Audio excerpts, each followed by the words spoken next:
Good evening, everybody. My name is Lewis Lee, and this is Playing in Traffic. We do this every Thursday night, 9 o'clock Eastern Time. So tell all your people that we talk about cars, boats, trucks, and anything you put gas in. Got my man Motor Mouth Ray. What's up, Ray? Lewis, good to be back. Good to see you this week. Yes, sir. It comes quick. Yeah. Another Thursday.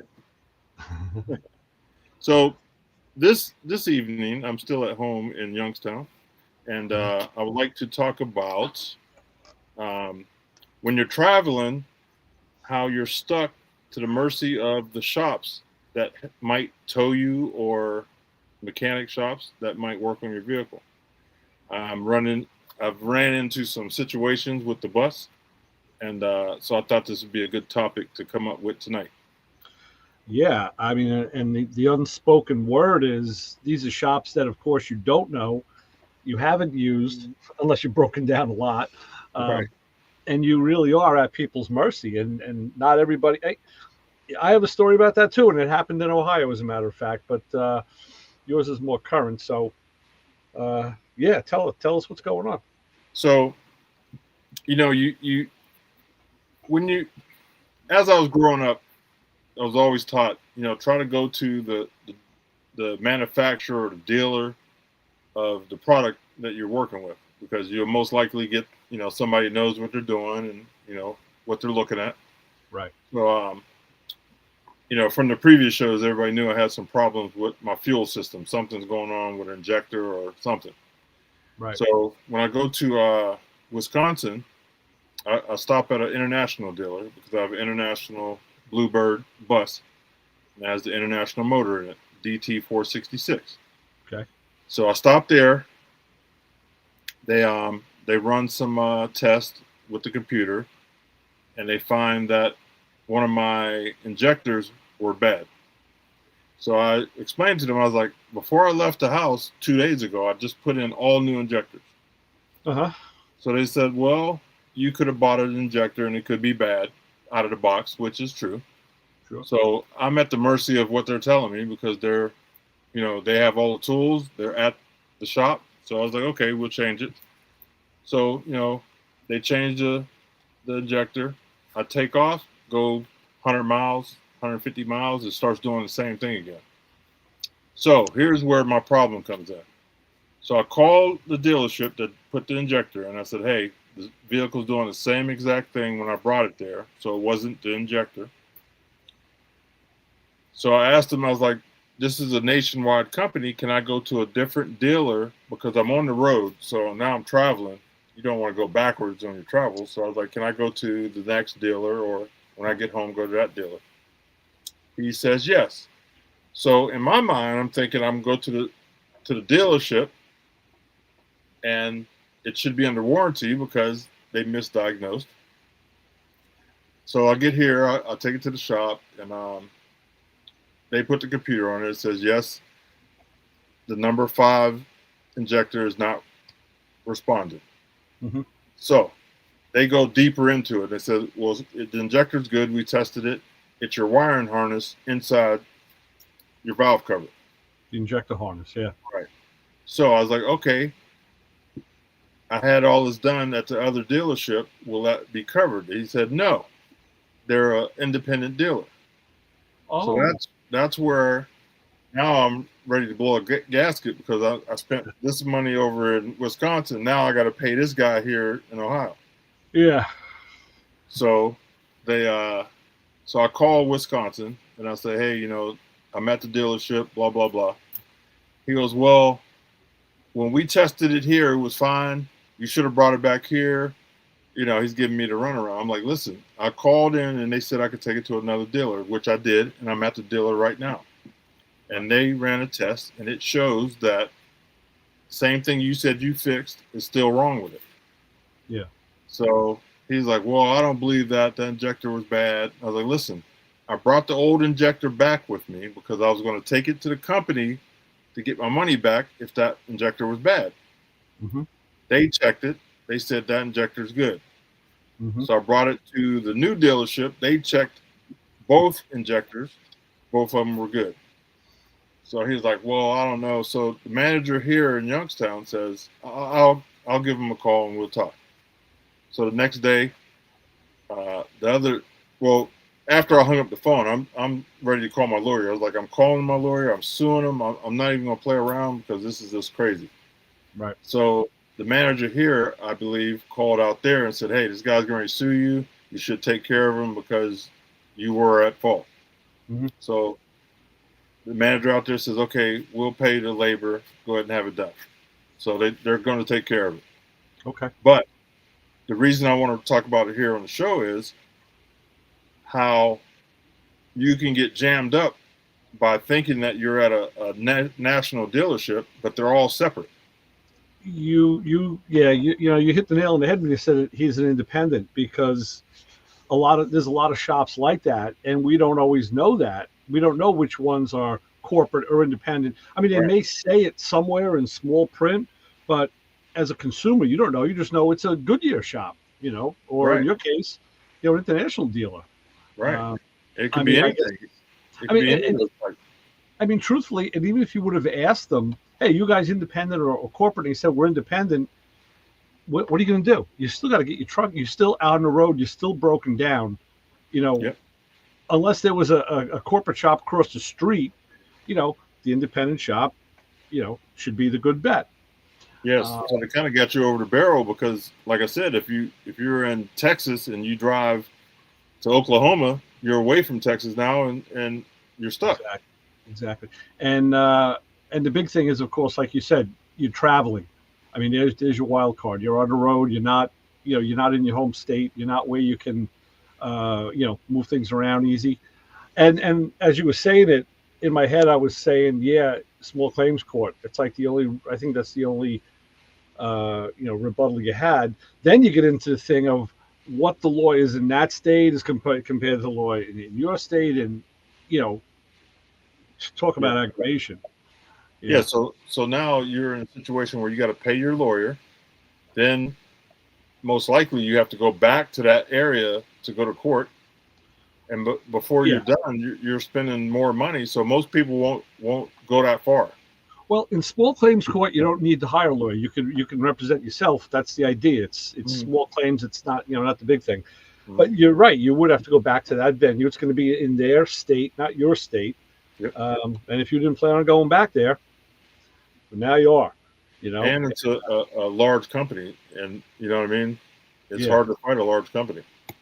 Well, it's a good thing they responded, and I don't know what kind of what the guy from corporate, what he said, exactly what he said to them, or what sway he has over them, because obviously the corporate shop doesn't dictate what the independents do. I mean, I think the independents probably have to fall under the corporate umbrella to a degree. Right. And then after that, I think they're an independent dealer. It's probably this is probably right up Brian's wheelhouse, because it probably falls into what his situation is, being that he represents Matco Tools, but he's an independent dealer. Mhm. So and we've heard the horror stories. We've heard all sorts of stuff. So yeah, he may have some insight on that as to what Right. happens. But well, that's good. At least you did get the outcome. You are getting the outcome that you need. But Yeah. it sucks that you have to threaten a lawsuit. You know. Yeah. Yeah. Or, and then I start thinking about how people go in these places and shoot up the place or tear up the place or Right. it's craziness because especially when you're out on the road, you're already stressed that you're driving somewhere. Yeah. You're worrying about breaking down. You do break down, that's a whole nother stress. Then you got to pay money that you really don't usually don't have. You know what I Right. mean? Now you're Right. stressed about that, and then you go down the road again a little bit further, and the same thing happens. With these trips I've been taking down south to see my daughter, uh, people ask me, I just ask questions like, "Oh, what car do you take?" I'm like, "Nah, I rent the car." "What do you mean? With all the cars you got?" Hmm. It was a couple of years ago. I was going to take the cruise, and my love hate relationship with that car, and the evap and the plastic, all the plastic parts. And I was getting the car ready. Everything was cool, and we were going to go that following, like maybe in like 3 or 4 days. And damn, another plastic part broke under the hood, and I'm like, "That's it. We're not taking this car anywhere. I'm fixing it up. I'll fix that part. It stays here. We're renting the car." Because all I got to do is find an enterprise now and go Yeah, into any enterprise and say, "This thing sucks. Give me another car." You yeah. know. Yep. If you break down, they'll send you out another one. Yep. Peace of mind. Like you said, traveling is stressful enough. You have maybe a time constraint, maybe you don't, but you have traffic, you have all sorts of stuff. Yeah, I mean, there's stuff on your mind. Let's face it. Even if you're traveling for pleasure, it can be stressful.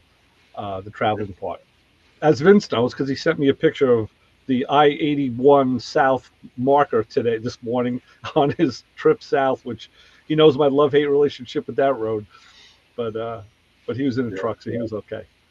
So, yeah, but like you said, now in your case, now it's compounded because you're not driving a Silverado, you're not driving an F-150, you're driving a bus, and even though those things are not uncommon, they're not as common as a regular passenger car. Or I know my buddy from the shop has a motorhome, and he's gotten stuck in campgrounds. He's had issues with that thing too, and try and get service. You're usually dealing with independent shops, and you hope. And he's had a couple lawsuits. He's had to sue people over stuff. And it's crazy. They just take advantage of you being on the road. I wonder. I guess sometimes that could be it. I don't think they set up shop thinking, it's like the old days. Where, guy comes out and he's got like the ring with the razor blade on it to cut the hose, and he's got the Alka-Seltzer tablet for the battery. Like they did in the 50s. I don't know if guys are really. I'd like to think they're not stalking people like that. I think it's just the general business sense, and it's almost like people's nature is to take advantage of other people if they can. No common courtesy. We've all seen that, and truthfully, that's why I go out of my way to do stuff for people that I don't have to do, or especially like if it's a friend. Like I'm not charging you, dude. You're a friend. I'll make it on somebody else. It's just karma. I look at it. It's just karma. Right. And or I'd be at the shop and somebody will, a woman will roll in and she's got a problem. You can see she's in distress. There's a problem. I mean, I guess some guys, maybe that's when their teeth bleed and they say, wow, we're going to make $1,000 on this lady, we're going to sell her all this shit. Man, I go the opposite way. I can't do that. It's like, I'll go out of my way to help them. But then you gotta be careful because you go too far. Now they want to own you. Now they want to, they want you to do everything. They want you to fix everything that's wrong. Well, now listen, auto address is one problem.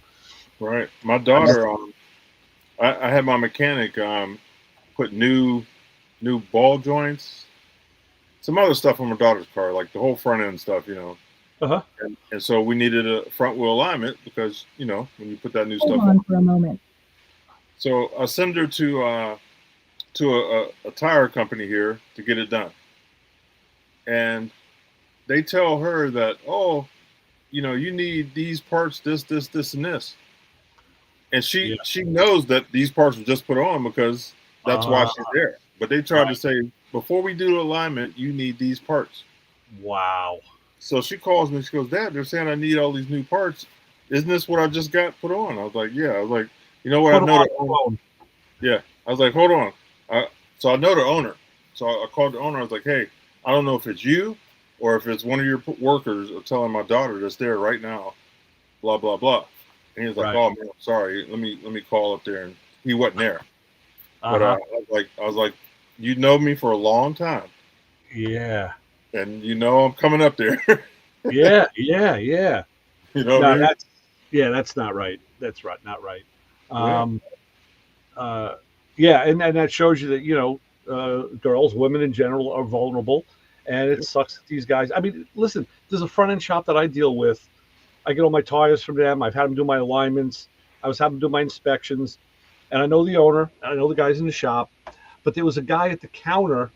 And those guys kind of change over once in a while. And one day, the owner wasn't there, and I needed a tire pressure sensor for my daughter's car. So I brought the wheel in.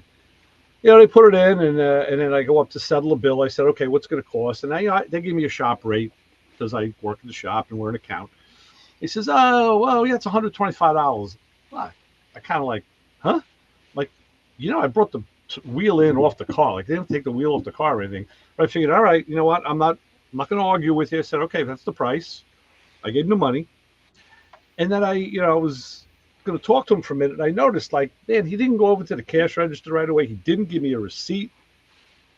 And I kind of watched and I waited and I left and I said, I just had a bad feeling, like the back of my neck. Like, Yeah. you know, where'd that buck and a quarter go? That probably went in his pocket. Or, he put 40 in the register and kept the rest. Right. And I wasn't sure because I didn't see it, but I just had that feeling. So I got a hold of the owner the next day and I said to him, listen, I said, I got to tell you something. I said, I don't want to rat this guy out. I don't know that he did something wrong, but this is what happened. And it's just my spidey sense. If I'm wrong, I'm sorry, but I just want to let you know because it's your shop and he's representing you. So he said, wow, thanks for telling me. And about a week later, he calls me. He says, I think, this guy's been, he's been screwing around. They ended up firing him. There was a new guy on the desk. Mm-hmm. So when I asked the owner again, like, wow, what happened over here? He said, yeah, basically what he was doing. He goes, I don't know the extent of what he was doing, but I do know that when customers would come in and have work done, a lot of times they want to leave a tip for the mechanic, the guy in the shop, but they don't feel comfortable going back into the shop or, whatever. So they give it to the guy in the counter when they pay the bill. Here, give this to the guy in the back. Well, they maybe gave him a 10. He was giving the guy in the back maybe $5 or like $3. He was skimming off the tips. And he found out because one of the customers talked to the guy in the back like the week later and says, oh yeah, by the way, did you get the money I left for you? Oh yeah, well, yeah, thanks. And I guess the guy told him, yeah, I left you, gave you 10. Or whatever it was. I don't know. Right. So they put it together and the workers got together, went up, and like told this guy, like, you owe us a lot of money, dude. Like, God, how long have you been doing that? Mm-hmm. So they fired him. So you can't even trust the guys in your own shop sometimes, Yeah, it's crazy. Everybody wants something for nothing. Yeah, it's that greed. It's he's stealing from the guys that he works with, and I guess he felt, well, I'm on the counter, so maybe felt like, well, I'm like the shop manager, you're just a mechanic, so I should be getting. How come I don't get a tip? I'm putting a job together. No, what you're doing is you're doing the front end work. These guys are doing the actual, the actual physical mechanical work. They deserve the tip. So yeah. So you see it all, you really do, and now compound that with being out of state, people you don't know, and all bets are off. Yep, crazy. So maybe that's why having a national warranty is a good idea. Mm-hmm. That you could use to claim repairs on. I don't know. I've heard the good and bad about that too. Yeah. I had a warranty on. I think I had it on my F-150, which it turned out to be pretty good. It was one of those extended warranties, but it costs a lot of money. Right. They put it in my loan, but I ended up getting my money back because I got a lot of stuff done to the truck. But it's like life insurance. Like, you're saying I'm going to get hit by a bus and die, and they're saying, no, you're going to live for 100 years. So that's really what how that's set up. My chiropractor had a Chrysler minivan. He bought it used off a lot, and he got the extended warranty. And man, they rebuilt this thing twice under this warranty. And he told me, he says, never buy an American vehicle without an extended warranty. I wish I had one on the cruise. I really do. I should have got it years ago, and I didn't. And I could have used it. But yeah. I mean, you never know, because sometimes it's a scam, sometimes it's good. I mean, it's a 50-50 every time. Now, I got a buddy who runs a transmission shop here in town. Been in business a long time. And he tells me that guys come in with every warranty under the sun. Because, I get those freaking Car Shield people. He says, and then you got to call them. He says, and he said the warranty companies are bad because, well, he learned how to play the game. If parts just, wore out in the transmission, they're not covering it. They say, well, that's normal wear and tear. Yeah, but the thing only has like 25,000 miles on it. Now it's considered normal wear and tear. We don't cover that. So it's got to be a broken part. So guess who has a collection of broken parts laying around that they can show, play the game. Right? We're going to play the game. We're going to play the game on both sides. But he said it's the insurance companies now that hang him up a lot, and they want to send out an adjuster, or they want to do this or that. And now the car, I've been in his shop.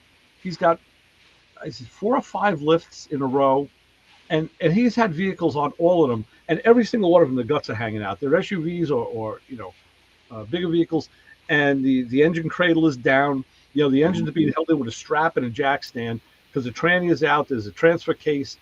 I mean, the thing is blown apart. That vehicle is not moving now.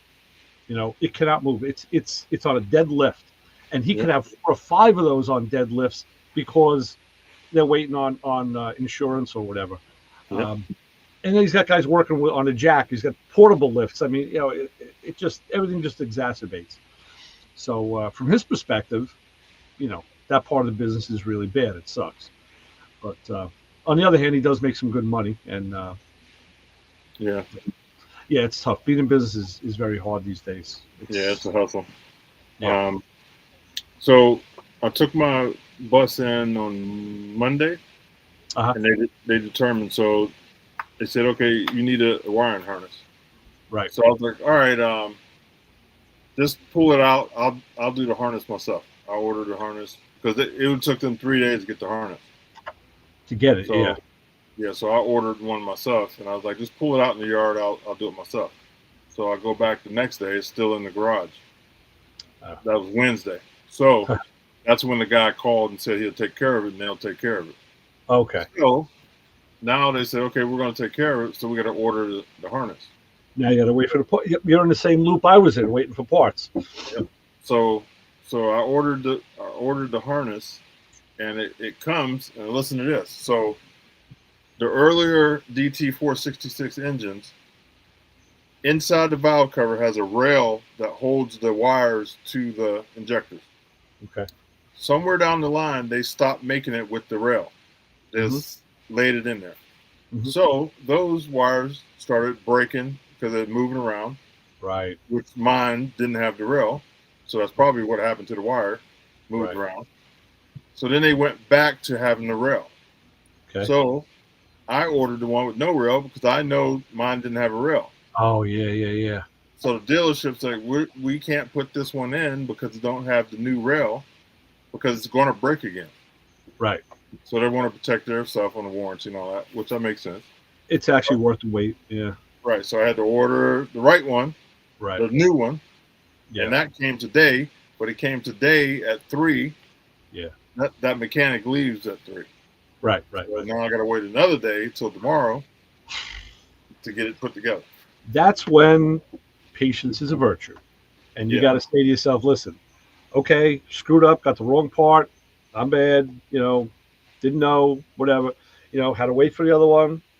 It is what it is, you know, because better to wait and then get out on the road than to get out on the road. Well, who knows? The one without the rail, that could last how long? I mean, years, right? I mean, it could take a long time before that thing wore through. But now what he was saying is the little plastic clips, they break and that plastic falls down into your motor. He goes, now you got real problems if that happens. I was like, how is it getting in the motor? Because it's outside the head, right? It's outside or on the intake, right? Well, it's under the valve cover. Oh, under the valve cover. Okay. Yeah, so the injectors are under the valve cover. So this harness is out there, in there. That's a crazy place for injectors. I mean, just for the heat and the oil. Yep. You know, I mean, who the hell designed that? Yeah, and think about it. You got wires and plugs inside getting oil on it the whole time. Well, a lot of engines do because there's variable valve timing and cam sensors. I've seen a bunch of engines that do have some wires inside. But also, what's that going to look like in, 10 years, 15 years, 20 years? Those wires are going to get brittle and they're going to crack, and there's going to be a problem. That's probably what's going on with mine. Hold on one second. Let me turn my air on because it's getting hot in here. Yeah, that's on the engineers at that point, and we know how the engineers like to screw with us. Yeah. So I'm supposed to be in New York today. Uh-huh. But I'm not. I'm still in Ohio. So tomorrow I'll be. Okay. Hopefully. Let me ask you this: Gillen Interiors. What town are they in? They're in Orange County. What's that? Yeah. Orange County, I think. Orange County. Okay, I know they're in the Hudson Valley. So my buddy has a car. And he's got a '63 Lincoln convertible. So it's a suicide door convertible, nice car. And he wants to have the seat colors changed from black to white, and he wants black piping on the seats. Well, nice. So, and he also wants to have a console made. So I sent him the link to Gillen, their Instagram link. I said, "This is the guy." Oh This yeah, guy. I was telling him today about the wall of thread. I said, yeah, I said, Chris, I haven't been there yet. I said, but I'll be going with you. I said, because I got to see this wall of thread. I could, yeah. like it's got to be worth like $100,000. I remember you talking about it. Yeah. And, I mean, every color. yeah, and the shades and all, and I guess I got to ask them like, if they have that, what the insurance coverage is, because God forbid there's ever a fire. I mean, that stuff is, it's Yeah. going up. You know, You um, know, I got a little section. Look at my thread. There's my section of thread okay. Yeah, compared well, to listen, you have what you use. his. Yeah, you have what you use. But I was telling him about that, and he's like, "Yeah, I think that's." So the thing is, I found him a couple local guys, but he needs a place that he can bring the car to, who can take the car.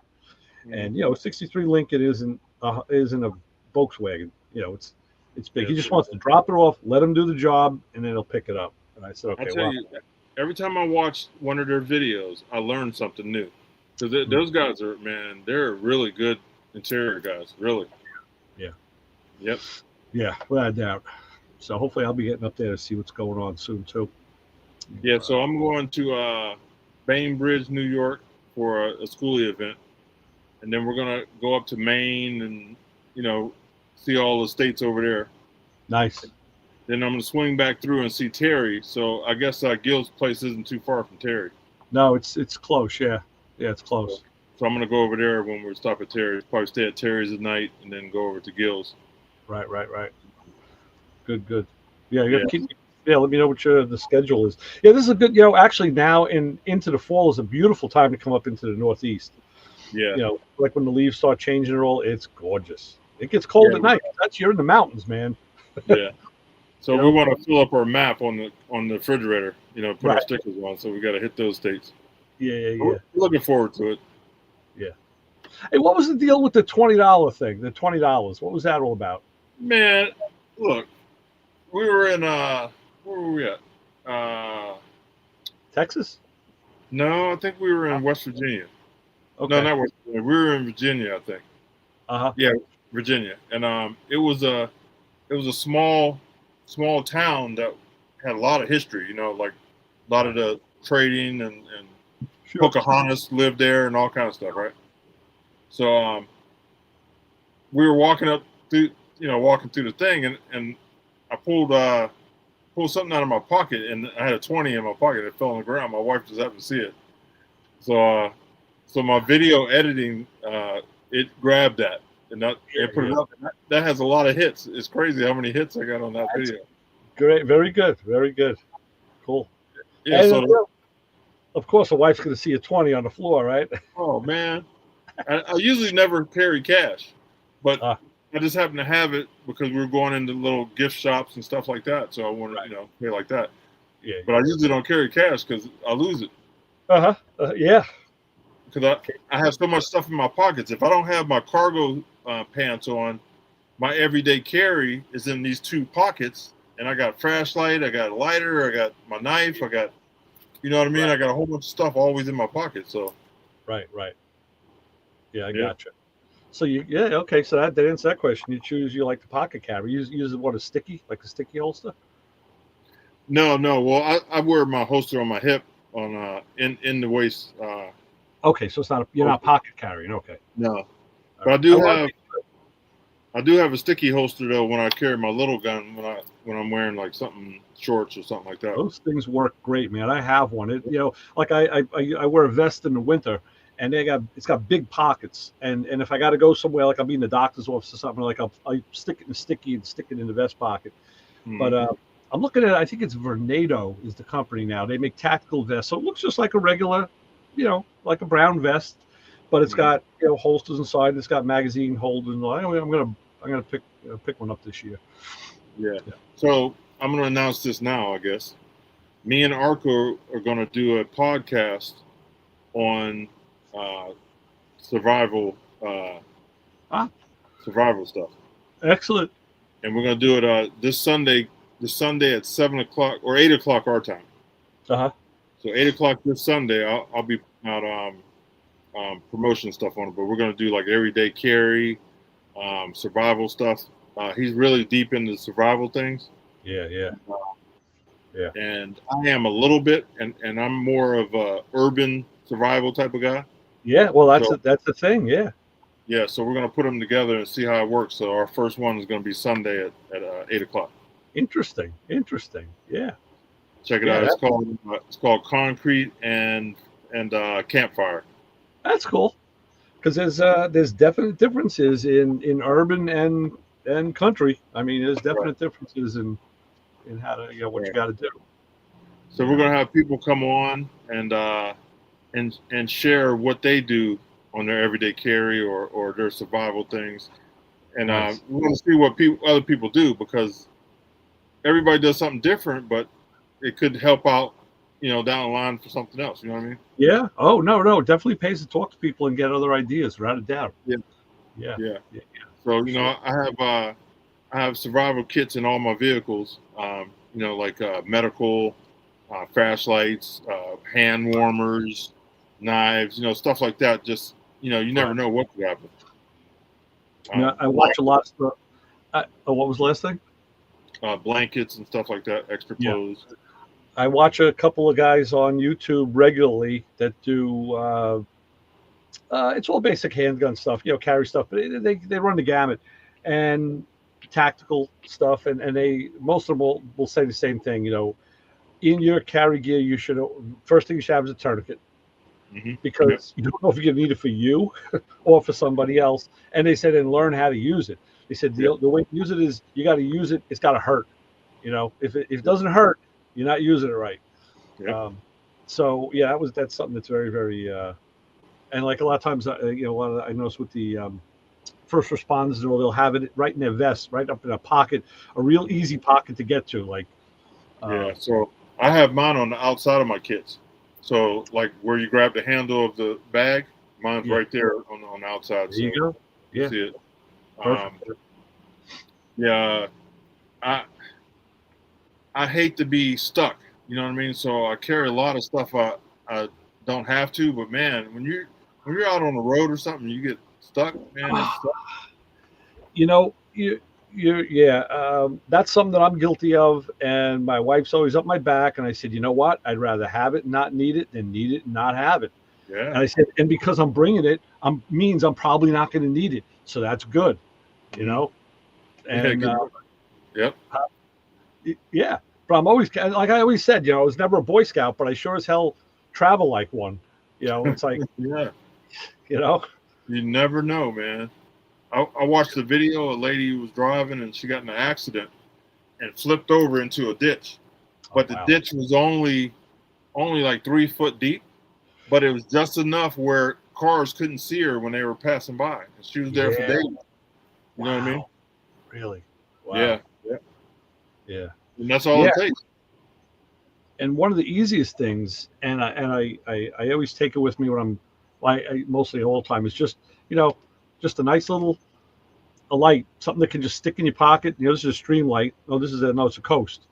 But these things, they're rugged. This one's all beat up, but they're rugged, and and so many times you just need that light, just to see something. It's like better than lighting a match. Like no one has matches anymore. Right. So all right, let's get the fellas in and see what they're talking about. Yeah. Okay. Speaking of flashlights, I have an Olight. Okay. Real nice light, man. And I fought myself for years because I would lose them. So I was like, I'm not spending a lot of money on a light. So I finally did, and I had this light for about 2 years. Love it. I just lost it the other day. Oh no. And it had a magnet on the end of it, right? So when I would pull my knife out, it would be stuck to my knife sometimes. And I think that's what happened. I think I pulled my knife out to cut up something and it fell out. I'm so upset, and it's an expensive light. And I even called the company to become a dealer. Oh, okay. So I might be selling them as soon as they get back to me. So I'll let you know. Nice. Yeah. No, I've been buying lately. In the last couple of years, I bought a bunch of lights, and I was resisting because then that means you either got a bunch of batteries or a bunch of charging you got to do. So the less you have, the better. But I ended up with a lot of stuff. Another one that I like is this is Real Tree. This is it's like a pen light, but the good thing about this, hold it in your mouth because Yeah. it's only about it's like the size of a pretzel. So, and it'll fit in the shirt pocket. Not really in your pants because it's a little longer. I mean, well, you're tall, so you've got big pockets and big legs, so you wouldn't feel it. Right. But these are kind of nice because they're slim. So I mean, and I bought a bunch of lights through Brian too. Those lights are really nice. Those are good work lights. The flip lights and all, fantastic work lights. Yeah. So that's my dilemma this week is losing my flashlight and my bus. I'm homeless. My wife keeps saying you're homeless. Yeah. Well, right, you're homeless. Yeah, I don't like losing stuff. It upsets me. Hey, Jim.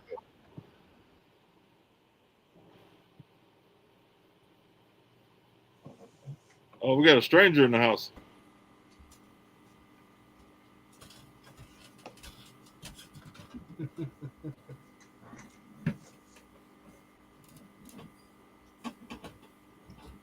What's up, guys? Who is? Where'd Ray go? I don't know. Did I kick him off? I might have kicked him off. Oh, what's up, guys? Hey, I'm Jim. Ray said, "What? Hey, Jim," and then disappeared. Yeah. I would take care of you. There he is. There he is. Justin, look who He's- shows up. He's back. All right. Yeah, stranger. Nice. Ray. Stranger danger. Oh, definitely danger. Yes, Vin? And I've You been have called a stranger Tom? too. I'm Justin, sorry. what are you doing? Traveling around to all the car shows? You're posting a trying lot to. of stuff. I'm trying to. Yeah, man. You're We've been posting a lot of stuff. Pretty busy. We had a couple pretty decent car shows lately, so Yeah. been getting quite a bit. Did Ray. Woodward. Con. Yeah, looking good. Thanks for sharing. Sent it to me earlier, so you have the con back. Okay, good. Excellent. And I left Virginia just the way I found it. Good. Good. I like to do the same thing. I like to leave Virginia. I went through Fancy Gap twice today. Okay. Once in the fog as the sun was coming up, and about 3 hours later. Okay, so that was a quick trip. Well, I overnighted in hometown USA there, and then it was only 82 miles. So, oh God, it's the town that Mayberry is actually. Oh yeah. Oh, See, that's God. the cool thing. You get to actually lay over in those towns. Like when I'm traveling, I'm just going through, and if I see the sign, I see the sign, and I say, I got to stop there one day. I'm never going to stop. It's like I got a destination, man. I'm hitting it. Well, honestly, the only reason I overnighted in that kills me because I can't think of the name. It's the little town in North Carolina is because it's about a 6 hour and some change run one way. So I either get nailed going or coming back. So last night it was like, you know what? Let me just get up there. I go past the place every time off 77. I pass it all the time when I come in that way, and I see it. I'm like, oh yeah. A friend of mine had stopped there and did a whole big thing a couple of years ago, posted pictures, and I was like, oh, and I'm going past it. But again, I got a destination, and by that point, I'm in the state, so I'm within like an hour of hitting my final destination, which means I'm already like 10 hours in. So last thing I'm thinking of doing is stopping unless I got to pee. Yeah, let me So. Yeah, let me throw some light on here. I'm not going to be on long. I got another early delivery in Charlotte. So Okay. Tuesday it was Memphis. This morning was Blacksburg, Virginia, and then tomorrow Charlotte. Okay. Whereabouts in Charlotte you got to go? I don't know. I hadn't even looked at it too much. It's one of those things. I got to be there at a certain time, and the box is already pulled. So Oh yeah. let me throw some light on here so I don't look like I'm in witness protection. Yeah, right. No, you look good. You got plenty of light. Yeah, you're good. So I got the part of the week today for the Brain Trust. Somebody dropped this off to me today. This is a Rochester. Mechanical fuel injection. It's a carburetor. He told me it was a side draft.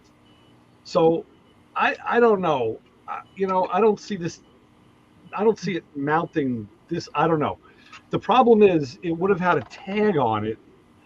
I looked in my quick reference stuff, and from what I see, it's not.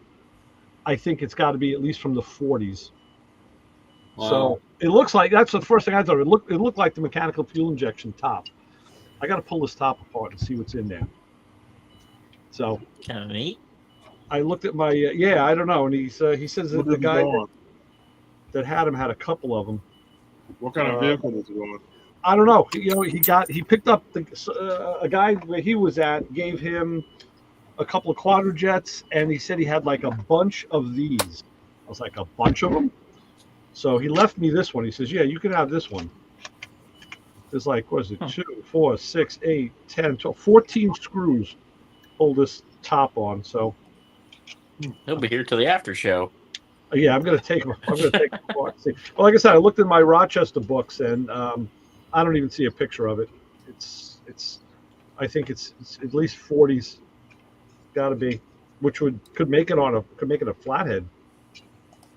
I don't know. So speaking of carburetors, Brian from Summit Racing that's came on the show a couple times. Yeah.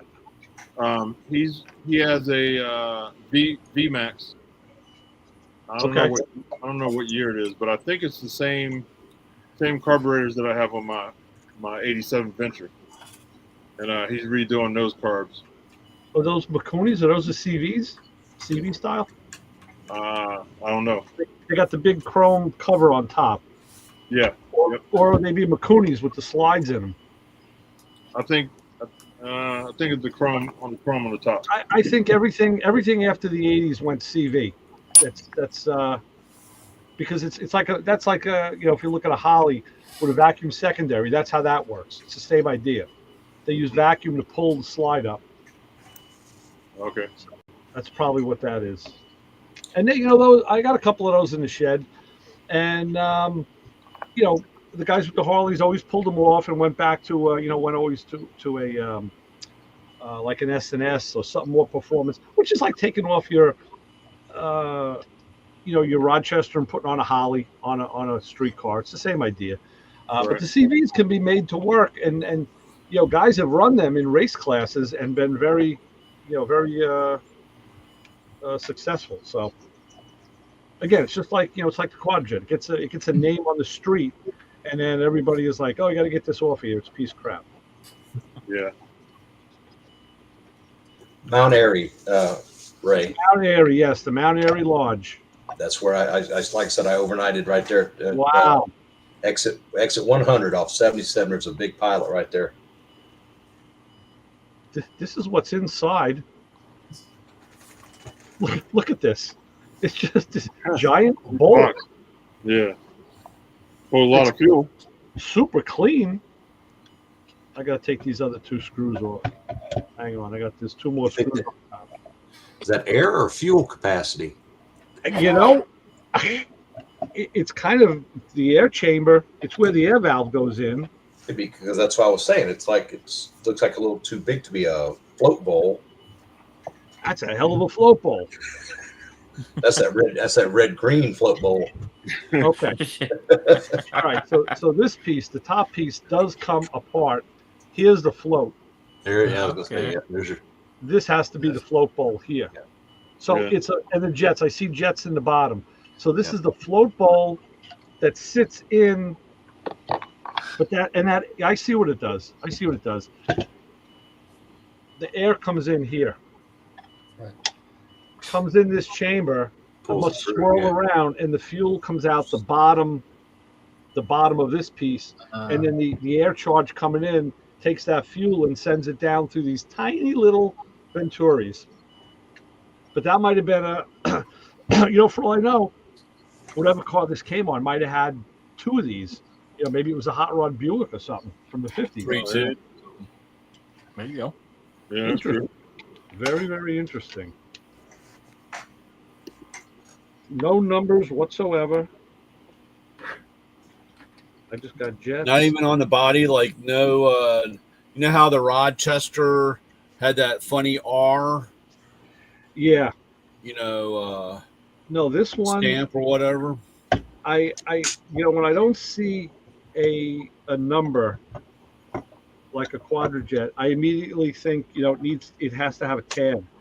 It would have a tag under one of the screws. Even on the body, like some kind of casting or whatever. Must be a classic J.C. Whitney catalog special. No, I can see right here on the side. You can't really see it, but right here there is a casting, and it says GM Carburetor, Rochester Products Division, blah blah blah. Okay. So it is a Rochester. You can take a picture of it and Google the picture. That's what I was thinking of. Yeah, and the base plate has a number, but that's just the part number for the base plate. I did a search and I found one that looks like it. 1949 to 50 Oldsmobile, Rochester. And Oldsmobile makes sense because the guy that brought it to me is in the Olds Club, and the two quadrajets he brought me, one was from a 71 to 73 Olds, and the other was from a 75 to a 79 Olds. So it makes sense this would be an Oldsmobile. So you Googled the picture? No, I just typed in old Rochester carburetor. Oh. So how does that work? How do you, pardon my ignorance. So when you go on I just went on Google. I just looked at pictures. I looked at images. No, I'm saying that, like what Lewis was saying, you can upload a picture, right? Oh. Yeah. Yeah, you can go on the Google Chrome and in the search, when you type in the address, sometimes you'll see a little camera in that bar. You can click on that. Okay. Let me see if I can pull it up. You hit your camera, Ray. You're a little blurry. Or I had too much tequila. No, you're right. You know what? I think that was because it was it went full screen. Let me try and reset it. Must be a witness protection. Yeah. How's your truck running, Brian? We're not going to talk about it. Uh-oh. That's not good. I feel your pain, bro. I feel you. Mine's in the shop right now. Well, Ray, me and my wife are home. Lewis, I found an FLD. The boys got it for sale. It's running 12.7 and a 10-speed, $2,500. Really? Wait, what is it again? FLD 120. FLD 120. I'll send you the link. Does it have the condo on it? That's what I used to have. FLD condo. I think it's got the 42 or the 36-inch bunk. It's got a smaller bunk with an air dam on it, but it's a running 12.7 for $2,500. Wow. Well, I sent that to a friend of mine who they had. I was telling you about them. They had the Amazon Chinesium water pump, and after about 2 weeks, when the impeller or when the shaft broke, and then it dumped that stuff in the front of that Detroit where the bull gear's at, and it destroyed everything in there. So, wow. But knock on wood, they've got it all the damage pulled apart. They've got to pull the pan, and they've got it all the front end put back together, but they got to pull the pan, right? Clean all that stuff up, and then hopefully they'll be back on the road. That's good, because they've been driving somebody else's truck, because kind of like in that same situation where you were in, when it happened, they shut it off, and then they go, okay, we know where it's at. We need to have it towed. And they took it to a shop, and they're like, we can't look at it yet. So, they bounced around for like 2 different shops after sitting for 2 or 3 months. We'll get to it. It's like, no, you've had it for 2 months. Right. That's terrible. Yeah, Lewis, if you think it's bad at a dealership, break down on the road and see how bad them boys try to. Of course, you rent cars, you know what it's like to be out there on the road and something happened. They think you're just a sucker Yep. No, they see a money pit. Yep, they do. Well, they're smart enough, Papa Squirrel, to realize that you've got to go. Yeah, So little picture all the way to the right. Okay. you know, See the you're little gonna camera on there, Ray? Yes. Yes. So you click on that, and then it'll open up where you can upload the image. Cool. yeah. It makes it easy on the cell phone. Yeah, because you got the camera. Okay. Yeah. Yeah, I found one online. It looks like that, remanufactured, $650. Yeah, baby. Nice. Ray, has that got like a 2GC base on it? It does have a 2-barrel base with small Venturis. They're only like I'm gonna say 5/8, maybe more than 5/8 of an inch. Let me see. Well, Venturis on the bottom are, oh no, it's over an inch. I'm gonna say it's 1 inch and 3/8. So that's like, it's kind of like quadrajet territory, but only 2 of them. no, how big was a 50s Oldsmobile engine? 300 something inches, 200 something inches? Yeah, but like I said, some of those motors, they back in the 50s, they did have multi-carb engines, and even the predecessor of the quadrajet, the WCFB, they use those on the dual quad Corvettes and on dual quad Cadillacs, and they had small Venturis. They were small. They were only like 450 CFM carburetors, and they used them in the dual carb applications. So now I'm full of carburetor rust and dust. I feel right at home. My dad's last 61 and 263s had the twin 4s on it with the WCFB. Did we ever knock that down? What is the WCFB? Because I heard it addressed as a white cast 4-barrel. William Carter 4-barrel. That's how I read it in one of my carburetor books. Because I had a Corvette guy that knows this guy, Ray. You'd love to meet him. He's so good. You can hand him a screw, literally out of a Corvette, and he can damn near tell you what year and where it came from. That's crazy. That's all that Lewis. That's all this guy has done since the 70s. Is Corvettes. His Corvettes. So. But, there's a lot of old school guys out there like that. I hate to tell you, but I do similar things. If I look through my junk piles, I could look through a can or a Brian does it too, and I can tell you what the stuff is from. It's scary. Let your wife ask you where the candles are. No idea. Ray, that's what I was going through when I was packing up to move. I'd grab a box and I'd look at it, and it's like I remember exactly what I was doing, where it was, where did the stuff come from. I'm like, crap. Right.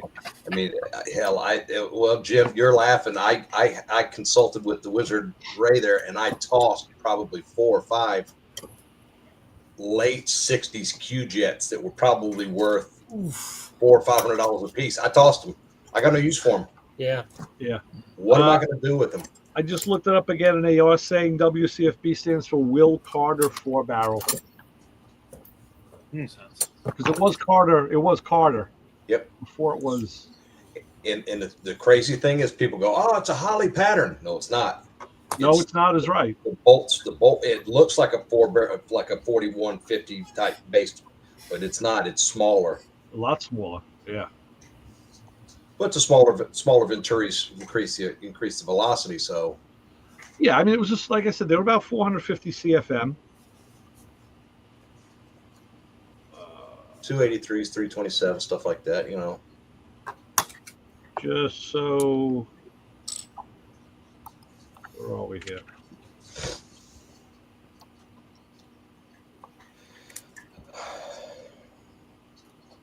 Let's see, where are we? What happened to Justin? This is the WCFB. That's what they look like. It's kind of very square up on top, and there's that tag. Of course, you got to have the tag. So, Nope. Let's get The out. the ones I've seen on the vets looked a little different than that, right? This 'Cause one is that's saying for a Buick. also this. You see this weight down here at the bottom? That's very. This one's been ultrasonically cleaned and dichromated, so it's all cleaned up. But yeah, that weight on the throttle linkage is indigenous. That's something, and kind of that the square inset inside the round air horn housing is also a good way to tell. The ones I always saw had looked like four from each corner, almost like a bowl vent with a slash cut that all angled towards the center of the carburetor. Okay, might be a different year. Well, those were the ones I always saw in the vets. So again, I don't know if because I'm just I have to look that up if it was a different. But it was they all addressed them as the WCFB, and now they were on the twin four vets, as you were saying. Right. Well, these. Okay, the one I pulled up was a 55 and 6 Buick. Let's see now. Let's see if we can see a. Did you see the price? I didn't. Yeah, $800. $700. $100. Yeah, well, because you just don't see them anymore. Yeah. You just don't see them. Well, also reading Is through there- it, they do quite a bit of work. What's that, Jim? If you go through the list of all the things they do a lot to them. Yes. It's very true. Yeah. So you're paying the money, but at least you're getting something good. Yeah. Oh, I mean, I have one of these on the white Nomad. The 55 Nomad has a WCFB on it. And I mean, I had rebuilt it 100 years ago, and I don't know, it probably doesn't run anymore, but it did. Used to. Yeah, it was a good running carburetor. Like I said, it was just your average 4-barrel, and when they put two of them on the motor, they got some. Then they had the performance because they had a different cam profile and all. But yeah. Oh yeah. So I had to go in. I'm losing the garage space that I had. I still have it, but I'm losing it because the house is getting sold. So I had to start emptying it out. And I did take my 4 original Impala wheels and tires out and stacked them in one of my sheds today, along with 4 Fiat wheels and tires that I would love to sell. But I know I had some ham units, the center section from the rear end. I thought I had 2 of them over there for a 55 Chevy, along with a set of axles. No, I have 4 of them. oh God. So now I got to take those out, and those things are heavy as hell. It's like, oh, what am I going to do with these things? I had one of those, Brian, one of the brown Kennedy toolboxes, and I have my Mazda in that garage right now. So I just opened the trunk, I threw it in the trunk, closed it. I said, okay, took care of that. It's what you get for moving, Ray. Oh, well, I mean, that's secondary because I would be losing the garage either way. It's a rental garage, so right. And on purpose, I didn't put a lot in there over the years. I was very careful. Like I said, all my Impala wheels were there, the Fiat wheels. I had a couple of tires, spare tires without rims. I actually put those on the curb tonight. See if the garbage men take them. And I had a heater box and blower motor assembly for a 55 Chevy. So I took that home. I was just going to throw it out. I said, I'm just throwing it out. And I said, wait a minute, there's a heater core in there. So I got my screwdriver, split the case, I took the heater core out because I can at least scrap that with the other radiators I have. It's a good looking heater core. It's really very thick, very thick. It's probably better than what you can buy today for it. Yeah, it's copper. I mean, I don't know if it'll hold pressure, but it's got scrap value. So, oh yeah. You have room for a trailer at your house? No. Oh. You can use that as a shed. Put all your crap in the trailer, and then when you go to move, just take the whole trailer. Unload it again. I know. When we went to Indiana a couple of years ago to pick up that 59 Brookwood wagon, my friend needed a trailer, so he just bought one. He bought it's got a dually axle on it. I think, what length do they start putting dualies on? It's got to be over 30 feet. Probably 14, I think. It's a lot bigger than that. But he brought that home and he parked it next to his garage and he says, you know what? I'll make a shed out of it. He goes, I don't care. I'll just I'll just marry it up to the garage and make a shed out of it if I have to. Yeah. I said, okay.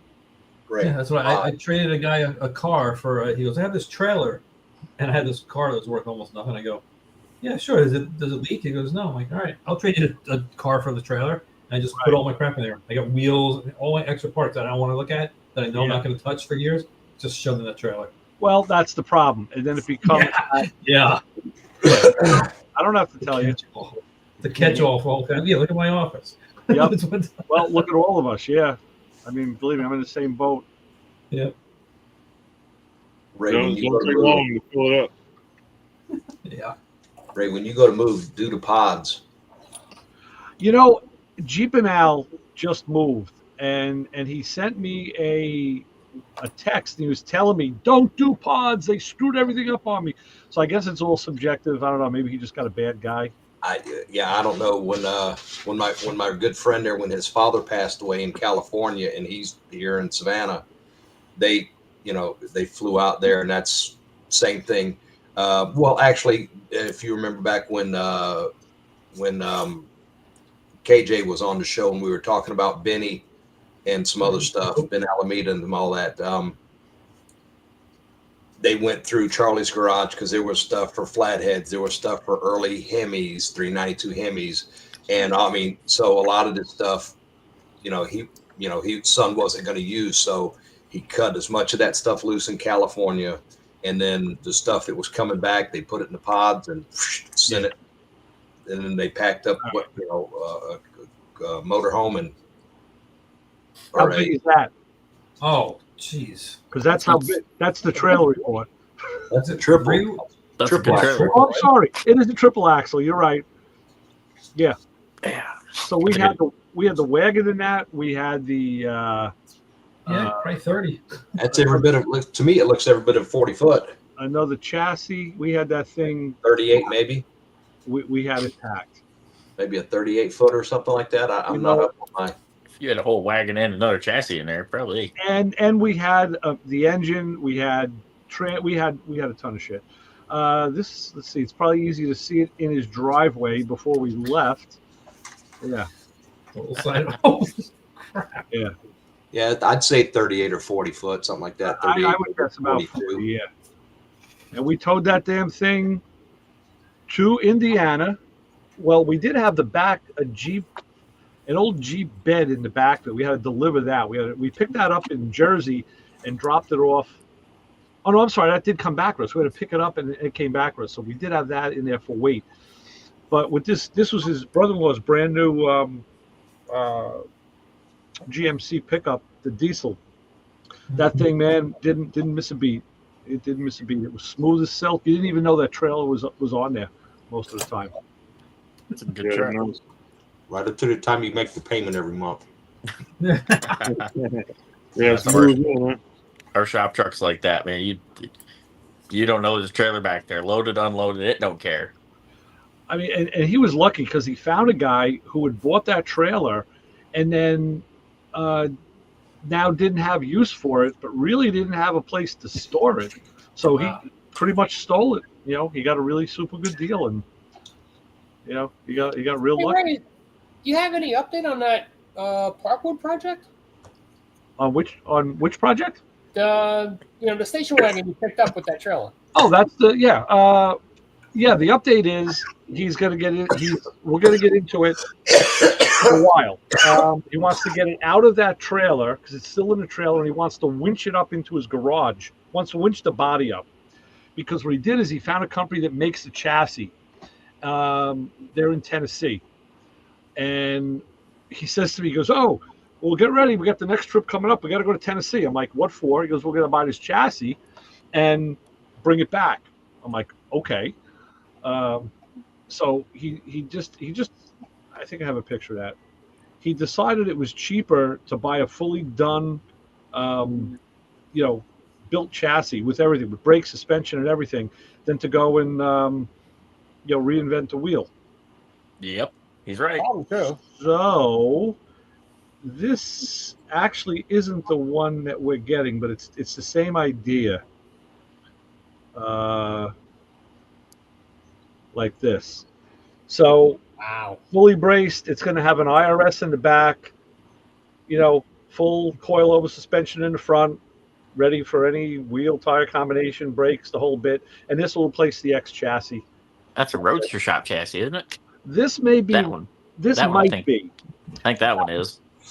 Now, we didn't know this one, but now we found this guy in Tennessee who used to work for one of the big chassis companies. And Scott's now, Hot Rods. yes, and that's where we're going. We're going to Scott's Hot Rods. I'll send you something to give him Okay. when you meet him. So that's now. I don't know. He's gonna be stepping on my life here because he said that was gonna be January. January is when my daughter's supposed to be delivering her baby. So that's gonna take precedent. I'm gonna be in North Carolina before I'm in Tennessee. But then again, North Carolina ain't that far from Tennessee. I've been there. Yeah, I think his name is was it Justin Scott? I think's the name. Okay, I don't know. Conversations with them, and they were talking price and everything. I mean, I think it's safe to say he's going. It's like in the 30 grand range. But he worked it out and said, well, if I had the original chassis, I mean, he has 2 chassis he got with the car. One of them already has a Corvette suspension in the front, and the guy was putting the IRS in the back out of an 06 GTO. And he gave him the rear, the GTO rear, and he already had it mocked up. It wasn't final fit. And the Corvette stuff is in the front. But that's on an X chassis. And then he gave him another X chassis that the body's on that was all original as a roller. So he's saying, I could go with that, but do I really want the X chassis? I said, well, you could do outside bracing and all of that. He says, yeah. Then he started shopping. And he says, you know what? By the time I'm done, I don't know how much I'm going to have into the modifications. 30 grand, and this thing is done, ready to go. Just bolt your brakes and wheels on it. And I think sometimes they even will put brakes on it for you if you want. And he's just looking at it like it's probably just shortcutting the whole process of just going with the complete chassis. It'll be done faster too. It doesn't suck. Yeah, I can't disagree with him.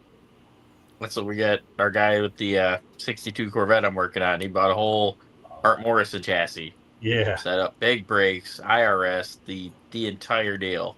Yeah. He's like, you know what? Now it's done. Yeah. Right. Yep. It's under warranty. It's all new metal. It's safe. It's engineered well. Right. You have everything built in. Yeah. I mean, it's more money, but you're gonna spend the money anyway. Yeah. Yeah. I mean, if you're gonna cost cut, you might as well. You're building the wrong car. I mean, and this is cool because it's it's a 2-door wagon, so it's gonna be you don't see too many of those 59s. No, you don't. Yeah, it's really cool, and he's got this 63 Lincoln that I was talking to Lewis about earlier. He wants to bring it up to Gillen Interiors. It's a 63 convertible, so it's a suicide door convertible, which is really cool. And he just did a brake conversion on that and some motor work, and now he wants to have some interior stuff done. So, yeah. But all these projects, is he related to Terry? No, you would. No, you would think, right? I know. Jeez.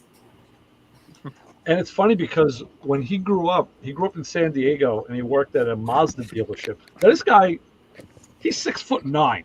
This guy, I mean, he's a big guy, and I know he worked on Mazdas back when he was a kid, and then he moved out here, and he ended up getting an IT degree. He was one of our IT guys at the college, and he's very smart. He's just a smart guy. He owned apartment buildings. He's got a great business sense. And we would always talk cars, and he'd always be picking my brain. Says, "Yeah, I want to get back into that again. I want to." That's the guy, Brian, that got me that deal on those Mac ratchets that time. That started my Mac saga. But so now he's back into working on the cars again. He just called me today, running some stuff by me. He says, I gave him the answers. He says, "Man, that's why I love talking to you." He goes, "You always have an answer." I said, "Well, I'll always have an answer." I said, "You may not want to hear it. You're right. Yeah. You may not be right." That'd be the right one. I said, "And there may be 5 other answers, but I'll always have something for you." So he's getting back into it, and I can see that he feels good revisiting like his youth. He worked on cars when he was younger. Now he's doing it again. He's in his 50s, and he feels good. And I said, "That's great." beautiful, man. It's plus it doesn't help that he has the money, Yeah. Yeah. Doesn't hurt. Yeah. No, it doesn't hurt. All right, guys, I'm going to bail out of here. All right, Jim. Oh, Jim. Have a good week, Take care, man. guys. See y'all next week. All righty. See ya. See you, Jim. What? So I think Lewis will be interested in this. I talked my wife into getting some solar. I wanted to get the solar for the whole house. She's like, I don't want to do that. I don't want to put anything on the roof anyway. But I'm like, I could put an array in the backyard. Right. I don't want to do that. She goes, why don't you? And I already thought about this, but I didn't say anything. Better if it's her idea. She goes, why don't you get solar on the shop? Because I was complaining about the electric bills too much money. Like electric is too high. Right. And she goes, why don't you get solar for the shop? I go, that's a good idea. So then I started looking into stuff. And Signature Solar has probably whatever I need. But I have, it's a metal building, the shop. So I can either put it on the roof. The other thing I thought of was getting because I got like parking spots in front of the shop. Carport. Getting one like a carport. I think I might do that because it's about the almost carport will be a little more expensive than putting it on my roof. But then I get the extra shade. What's the weight load, Keith? I don't know. I just started looking into it this week. I was like, oh, this might be a good idea. So Yeah, I don't mean. Signature I need to Solar look for. kit for carports. Yep. I need to look for wind, for hurricanes. So I need like over 100 plus wind resistance. Well, that's in the graphics. Those things can become sails. Yeah. But it's in the mounting hardware is where you get the mount with the air and stuff. But Signature Solar sells it all. Let me know before you buy it. I might be able to get you a discount. Yeah, that's what I was gonna say. And I'm like that might work. I just have to go take measurements and stuff like that. The only thing I don't like is if I can make it wide. I can make it wide enough because my shop has, I think it's a 16-foot door and then like an 8-foot door, and I can make it that wide. That's about 2 cars, and I want it high so I can park the RV under it. Now you don't have to go with their system for carport. You can build your own and then put the panels on top. You know what I mean? Yeah, I was thinking of just going to a metal carport place and say, just give me the frame. Just build me a frame. Yeah. Because they could make whatever size frame, right? And then they could probably do it for the wind shear or whatever they need to do. Yeah. And then I would have to figure out how do I get the panels. I probably could just tell the carport people put the beams however far apart, right? Right.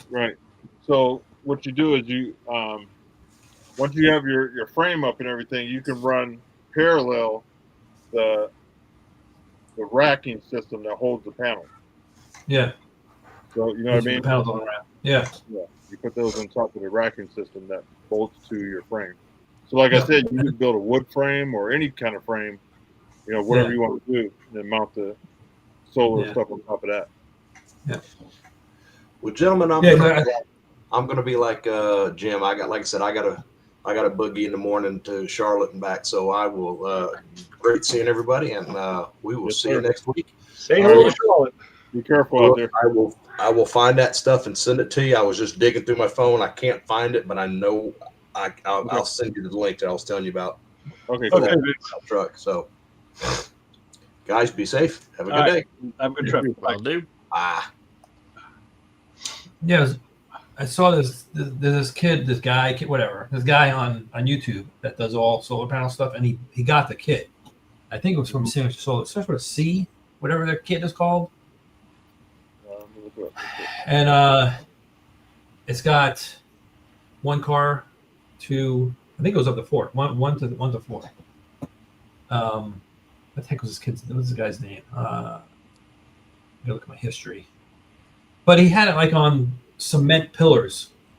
He had cement pillars, then he had the steel square tubing on top, and then I'm like, I don't want a big cement pillar right on my, on my. Oh, you know what that is? That's a wheel press. Will somebody. Yeah. Well, he has a compound, so that's why he has those big. Yeah, I know. I've got like Yeah, he's no joke though, man. He Dude. knows his stuff. Yeah. Let me He see. gets the information out there real quick, and I mean, I kind of like how he does it. Yeah, he tests everything. Will, what was his name? Starts with a P. Power? Yeah, Oh, Will something Power. What? Oh, Will Power? Prowse. Prowse. No, Will Prowse. No, Will Prowse. Off-grid solar power. Yeah. Yeah. So yeah, he's got solar. Yeah. So so much information. I'm just like, freaking no. But Yeah, he's a good source. Here's, yeah. Yeah. Exactly. Nice. Yep. Nice. But so then he has, I think it was a 3-foot. Looked like he got one of those big cement, the cardboard thing that you fill with cement, and they put rebar and all that kind of stuff in there, and they mounted that. Yeah. See, here's like a canopy for somebody's backyard. So you can build any kind of framing. Yeah. With carport and then put the panels on top. Yep. Yeah. I just want to make sure it's rated for the wind. I want to make sure the wind, a hurricane comes in, I can make it a kite. Yeah. Right. So I think I'm going to, and then I'll worry about the rest of power, all the other stuff. And I can just disconnect. This is my plan. Disconnect the shop from shore power, I guess, and then just run it. Just have the thing run. AC and all the stuff run off there. Do you have mini splits in there? No. I have a old, I don't even know what brand, but like a regular AC system sitting in there. Because they also sell the mini splits that runs off solar too. You can hook up. Yeah. When that system goes, I'm gonna put mini splits in there. I got that thing free like 10 years ago. And then I just had to pay to put it in, and I was like, all right, free is for me, but it. Well, let me know before you order because I might be able to get some discount codes and stuff. Yeah, I think I might give them a call and talk to them and tell them what I want to do and blah blah blah. They are a great company with tech, man. When I was doing mine, I was on the phone for an hour, 2 hours. Just it's a whole bunch of questions and they answer everything, and then they even text me and emailed me graphs and wire and diagram, just everything. It's a good company, man. It really is. They were just hoping to confuse you. Yeah. Yeah. Why this and this and this? Yeah. So let me switch gears here a little bit. We'll go from solar panels and ACs down to automotive thermostats. Justin, have you guys used, or has anybody else used what they call a full flow thermostat, like a oh damn! I just got Clay Smith in my head, and that's not the right name. Bob Drake? No. Shit. Anyway, I bought a full flow thermostat for my car, and what it is the body, instead of the pintle in the middle moving up and down, the whole brass body around the bottom opens up, and there's 3 huge windows on top. And if you have a high flow water pump like I'm using, they recommend that. So the one I used to. What's up? I used to, or in the Mustang, I ran for years the Moroso discs. Okay. Yeah, they were popular back in the day. So the one I had was a 195, and of course, my whole thing is how to get the engine on and cooler. So I bought another one of those thermostats, and I said, give me the one that's rated at 160. Now they're not marked, but what I did is I did the same thing with the new one that I did with the one in my car. I put it in a Pyrex beaker, I put it on a hot plate, and I put a thermocouple in it and watch the watch the digital meter and see when the thing opens. And the one that was rated at 160 fully opened at 195, almost 200 degrees. I'm like, send that back to Summit. So now I bought a Mr. Gasket version, and it is marked 160. I got it today, so it's sitting on my kitchen table because tomorrow morning after I make my coffee, I'm gonna boil the water on the stove and check the opening temperature. But so I was wondering if anybody else if anybody else even goes to that level. I don't know. I didn't think so. I can't say I have. No. I stand alone again. I haven't put a thermostat in a car in so long, I almost forgot what they looked like. In your case, frozen opened. Yeah, I have to do one Usually, on my yes. Jeep. My Jeep sent a code saying that the thermostat is bad. Okay, so on modern vehicles, Lewis, like even the Cruise, it's all plastic, and the Cruise is an electronic thermostat. There's a wire, there's a plug that goes on that damn thing because they preheat it. The ECU preheats the thermostat to open it faster to, promote to get engine temperature where they want it. So thermostats of today are not the thermostats of yesterday. So beware the puck. price the part. Oh, What's that, Brian? Just run this. I mean, I never had a problem with the disc. Yeah. They came with 4 different sizes, Yeah. and it was on the whole size. Right. Yeah. We'll see. I'm curious. I'll check this thing in the morning and see what it does. And there we go. So I don't know. And I think that thermostat is throwing my another code on the Jeep for the boosted. what do you call it? What's usually goes the sensor? You talking about the water temp sensor? No, the on the exhaust pipe. Not The O2 sensor. O2? O2s, yeah. So I think that's part of. I got to check engine light, and that's what came up: the O2 sensor and the thermostat. Separate things, yeah. Separate things. Again, that's where mode 6 comes in. Brian, since I talked about that on the show last week and did my whole speech, I actually went out to my FJ with the scanners. I said, let me look at this thing. Let me look at mode 6 data with this thing. And I saw that everything is, that truck doesn't have a code in it. Everything is clean as a whistle. But I did look at the cat efficiency and the O2s, and they're getting a little closer to the threshold. If it was like 0.2995, they give you like a 6-digit number for the threshold.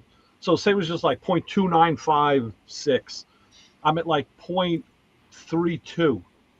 So I'm getting closer. They're getting closer, and that's one of the things Mode 6 is good for. Guys can look at that data and say, okay, the O2s are good, the cat is good, but I'm seeing that they have wear because the threshold's getting closer. So Why I don't don't you just know move the O2 sensor out? Right. That's one way of doing it. In fact, I just went through that with the auto parts store. I can't talk about it online though because it's a legal issue. So I don't want your guys coming up and grabbing me. It's unless it's for a party. That kind of party I don't want to go to. So we'll talk about that later. But no, even like with the O2s, they get worn. They do wear. They have a life. They have a life expectancy, and they go bad. That's not a big thing. It's not a bad thing. It's just knowing, that, like I tell people all the time, like what caused the O2 to trip? Was it a bad cat, or was it air intrusion, or what? And that's when you got to know that's the real basis of diagnostics, knowing what caused something to happen, not just saying, oh, it's an O2 code, put an O2 in it. Well, that was like, if I'm allowed to tell a story, that was the end of that what pushed me over the edge when I was at the dealer. Oh yeah. Because we had a new guy came in, and he came fresh out of school, and they still do. They have like these they called it different things throughout the year, but basically you were gone for 6 weeks, and you just get crammed all this information. Oh yeah. And then to pay for it, dealerships would put a bid for you if you want. They give you an offer, and if you come to work, and they'd sign a contract of some sort. You'd work 2 years at X amount, and a certain amount of money would go to pay for your school. Right. So I get this. The shop, the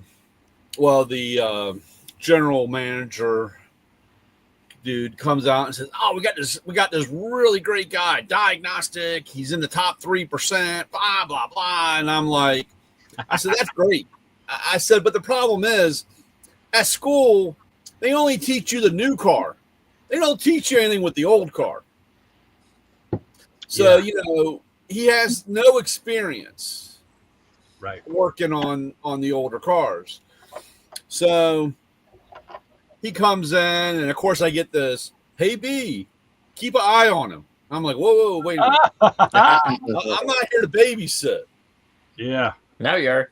So, and I tell this guy, I said, "Hey, look, dude, we all kind of work together. There's only at the time, there was only two of us in the Porsche side, Yeah. And I said, I don't care what time it is, when you're leaving, but you will, if there's a car sitting out there, you have to bring it in and put it on the rack. Because when the bean counter leaves at night and he sees a car sitting out there, he's going to say, oh, we need to hire another guy." And I said, we don't have the work for really 3 people. Yeah. And we don't need a 4th. So I walked into parts one day, and the parts guy goes, "Hey, B, the new guy got 402 sensors." And I said, "Okay." So I walk out there. I said, "Hey, man, what's going on?" "Nothing." I said, 402 sensors? I said, "What's going on? I mean, did you check?" "I know what I'm doing." Oh, there's the gauntlet. "All right, dude. You're good." You're on your own.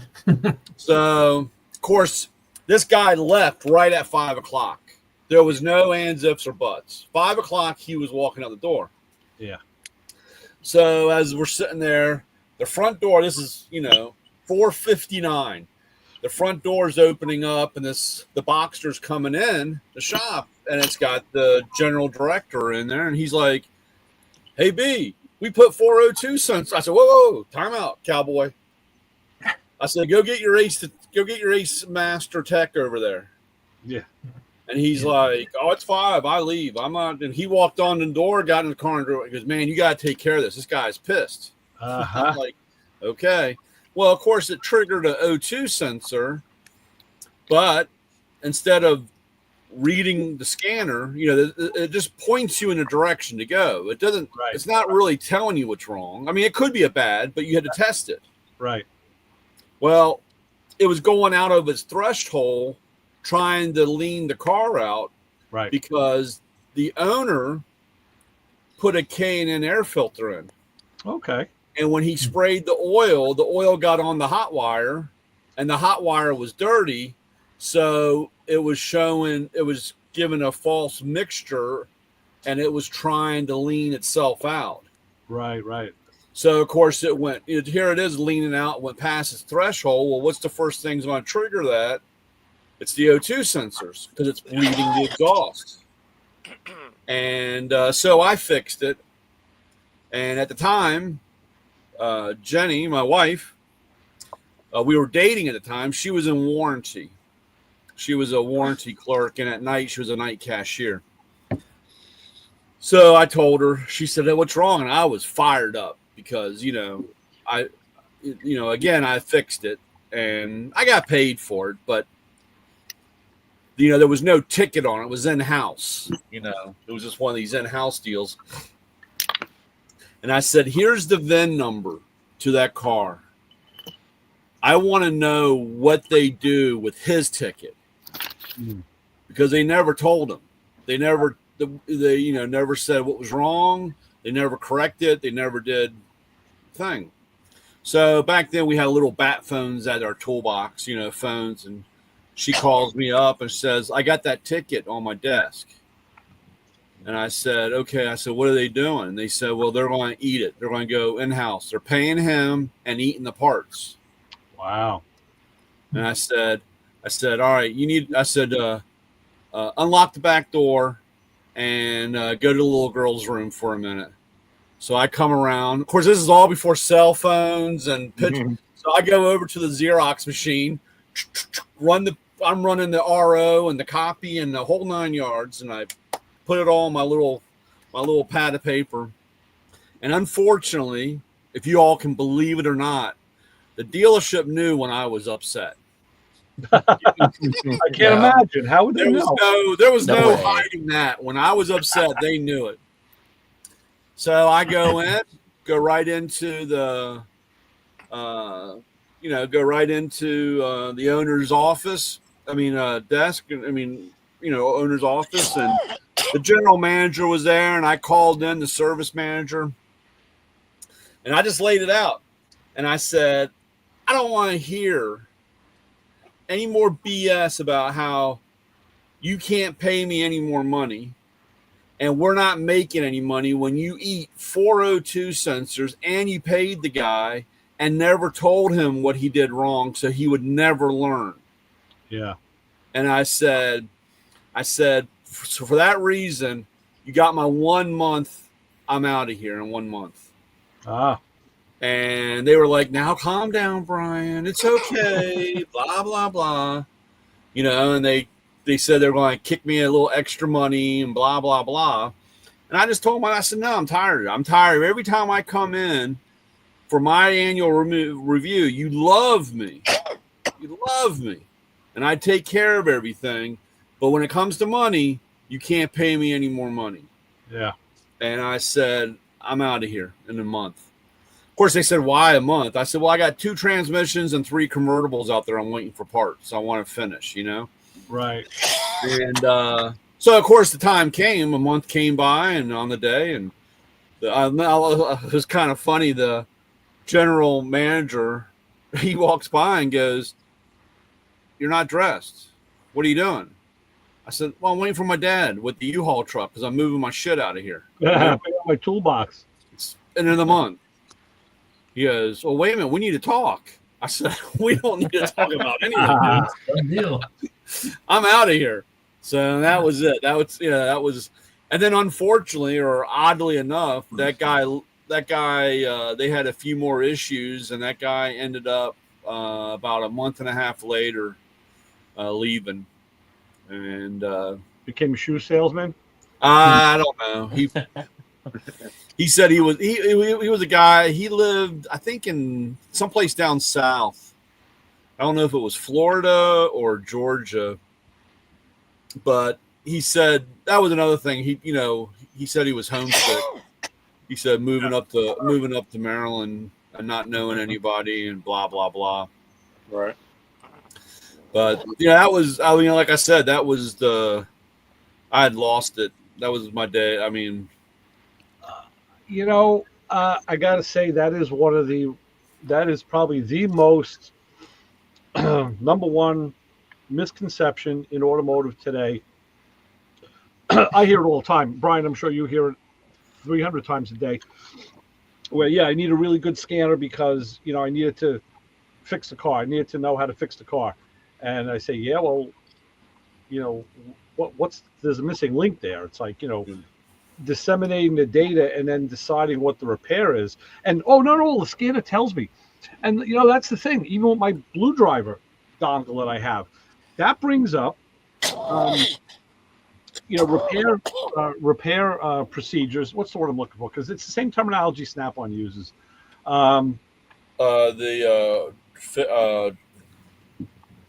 It's the most common suggested repairs, but there's a term. And the Blue Driver brings that up. And in my case with the Cruise, it showed it in a graph. It showed like a big high hump, and then it comes down, and it, like most common was the catalytic converter. That happens to be correct. That is correct. That is what the most common fix is. And then they let you input your own if you have other information, so that's how they build their database, which is good. And then this thing gives you links to Amazon to buy the parts. Yeah. I'm like, holy shit, this is like, I was telling Chris, I said, if you're looking for another scanner, I said, this thing, especially for what you're doing, and I mean, is it bi-directional? No, it's not bi-directional, but it does give you mode 6. Yeah. And it doesn't do TPMS, and it doesn't do airbag stuff. It doesn't have all the intricacy stuff, but just as a scanner for diagnostics, it is very good. Mine was I think when my kids got it for me for my birthday, so it was about $100. It took me to a link on Amazon So they were selling it on Amazon for $74. Yeah, right now it's $80. Shit. Yeah. And then if you go to their site, it's like 114 or whatever. Repair Solutions, I think they call that stuff. So well, that's like our newest line, or into our Max, Max 5, Max Pro, because you can get that onto your phone. right. You know, that's all Android base. You know, and you can get in. But you know, again, I deal with it all the time. You know, I hate selling scanners that way, because I sell a scanner and it never fails. The next week, hey man, I think there's something wrong with the scanner. Well, Right. what do you mean there's something wrong with the scanner? Well, you know, I had this car and the check engine light was on, and it told me, you know, it was a O2 sensor. So I replaced the O2 sensor and I still have the problem. Right. And I'm like, well, you need to check it out. Right. I mean, it's going to send you in the direction, but it was, you know, did you see what your fuel trim was? Did you see, you know, you got to, well, I just want the thing to tell me what's wrong. Well, Right. that's not going to happen. Right. You know, The, so me- the mechanic that I use here in town has not been able to find anybody to work for him because they don't know how to diagnose anything. Yeah. They can do a scanner, but they don't know how to diagnose. And he was wanting somebody who knew how to do diagnostic. Sure. Sure. and really today, and this has probably been for a little bit of time, but today it is so much easier to diagnose versus, you know, 15 years ago, because, you know, they didn't have the information. The information wasn't out there. And now, like I said, these scanners now, you know, will tell you right. Our scanner will break it right down. You click on it, it goes right there, and it shows you step 1 to step 42, or how many steps there are, and what to go through. The problem is the guy still scrolls to the very end and says, "Oh, it's this," and puts that on. They still want to take the extra. I mean, I it's like I said, my whole when I was a tech, I gave everything 15 minutes. If you couldn't figure it out, you shouldn't be working on cars. I think the perfect case in point is Lewis and Clark. They diagnosed it, said the injector is bad, we'll change the injector. Well, you know, in a way that was kind of correct. The injector wasn't firing, but it wasn't an injector, it was the wiring. And, you know, we know that's the other end. That's the back end of that deal. Yeah. And so they were in the right church, just had the wrong pew. But you know, that's also, like I said, that's why Ford, you know, when you, because I had the same with the 6.0. With the 6.0, we had I had injector codes, and it was funny because I printed it out. You know, I had the scanner, brought it up, printed it out, and you know they're talking about, you know, getting your meter out, you're testing this, checking that, blah blah blah. But you know, in the middle of step 4, part AB was the wiggle test. Right, Ford's wiggle test, yes. And you know, some guys, unfortunately, and I don't want to. I'm not here to bash anybody, but unfortunately, a lot of these technicians or mechanics or just parts changers, they're under the pressure of somebody saying, "We got to get this car done. This has got to be done. I got another car. We got to bring it." So these guys came and it used to irritate the hell out of me because they were saying, "You're not done yet," and I said, "Dude, I need to check this out." You know, way back in the day when the parts weren't $1 million, then you could kind of like throw some parts on the car and hope you got it right in the first 2 because it didn't have a cost. But today, you take something and it's, you know, it's a fucking arm and a leg. It's nothing's cheap. Right. And, you know, but like I said, when you know, that's why I don't like that suggestive, this is wrong, even though I know it's mathematical, and it's almost like as bad as watching Monday Night Football and they get down into 4th and 3 and they're on the 20 and they take the analytics of plays. Right. And they're like, oh, well, he should have gone for it because, the analytics say you have this much percentage. Well, they go by the percentage, yeah. And, that doesn't really mean anything all the time. But, unfortunately. No, but a percentage of data that's already gathered is real as opposed to speculation. Speculation is a guess. Yeah. So, of course, I always tell them you don't have the luck of the Irish like I do, and you're going to get fucked anyway. So it doesn't matter. So there you go. I was always the guy that I couldn't skip over the Force 4 issues. I had to check that stupid wire all the way in the back. Yeah. Sure. Yeah. So I found two things out. I just found out that carburetor is like he said, 49 to 50 Oldsmobile. They call it a Rochester AA backdraft carburetor. And I just found one on a site, this Carburetor Center, which is a pretty good site. Is it Lincoln? Yeah, I found that one too. Yeah, I've used that site before. In a private chat. And there it is. Yep. Hey guys, I'm gonna jump off. All right, Lewis. Hey, Lewis. Hey, Lewis. All right, see you guys next week. I'm trying to get Harry from Hot Rods or Studio Hot Rods on, so hopefully we can get him next week. Cool. Very good. All right, I'll talk to you guys later. Have a good night. Okay. So I got to show you this too. You look at this. This is one of the coolest cars you've ever seen in your life.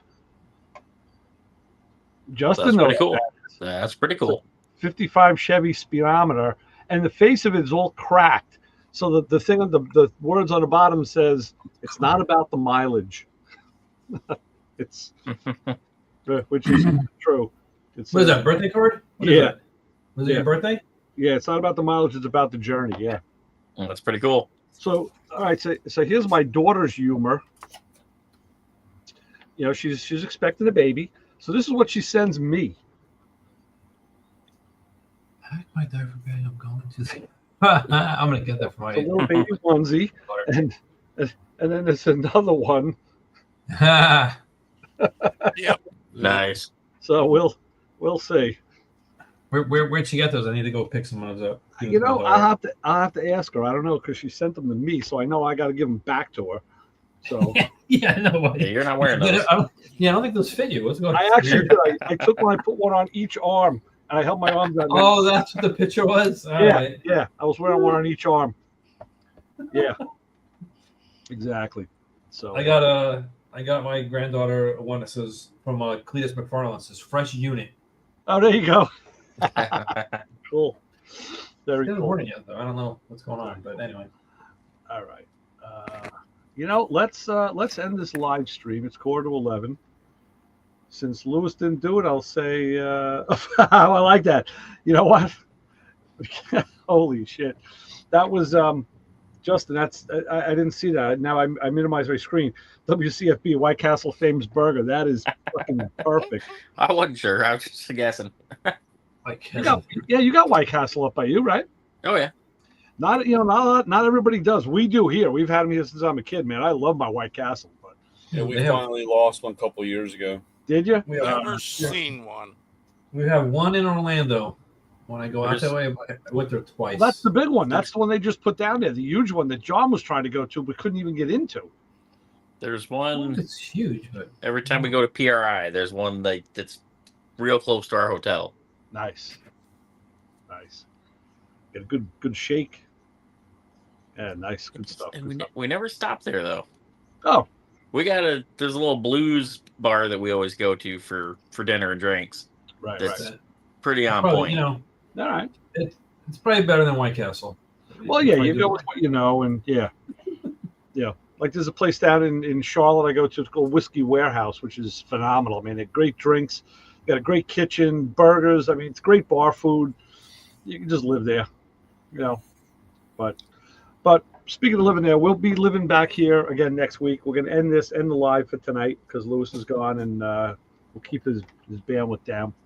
So for all the boys, Pop Squirrel, Justin, for Keith, Brian, Ray, B, Vince, who's gone, Jim, who left, Lewis, be back. We'll be back next week with maybe a guest. If not, tune in to Motor Rap Radio on Sunday. We may have guests there too. Bye. All right.